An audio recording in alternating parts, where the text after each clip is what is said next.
السلام علیکم ورحمۃ اللہ وبرکاتہ۔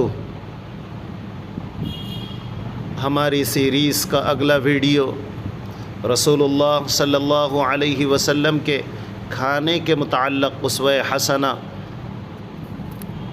ہم آپ کے سامنے 24 گھنٹے کی زندگی کے متعلق رسول اللہ صلی اللہ علیہ وسلم کے مبارک اور نورانی طریقوں اور اعمال پر مشتمل بہترین اور نایاب ویڈیوز پیش کرتے رہیں گے انشاءاللہ ثم انشاءاللہ، جسے سن کر دلوں میں سنتوں کے اپنانے کا شوق اور دوستوں تک اسے پہنچانے کا بہترین موقع ملے گا۔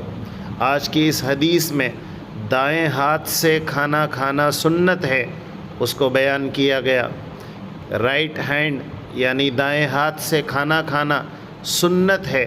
حضرت عمر بن ابی سلیمہ رضی اللہ عنہ فرماتے ہیں کہ مجھے رسول اللہ صلی اللہ علیہ وسلم نے فرمایا، اے بچے، اللہ کا نام لو اور دائیں ہاتھ سے کھاؤ اور اپنے قریب سے کھاؤ۔ حضرت عمر بن ابی سلیمہ رضی اللہ عنہ فرماتے ہیں کہ مجھے رسول اللہ صلی اللہ علیہ وسلم نے فرمایا کہ اے بچے، اللہ کا نام لو، دائیں ہاتھ سے کھاؤ اور قریب سے کھاؤ۔ اس حدیث مبارکہ میں اللہ کا نام لینا، دائیں ہاتھ سے کھانا، اپنے سامنے سے کھانے کو بیان کیا گیا۔ اللہ سنت پر عمل کی توفیق عطا فرمائے۔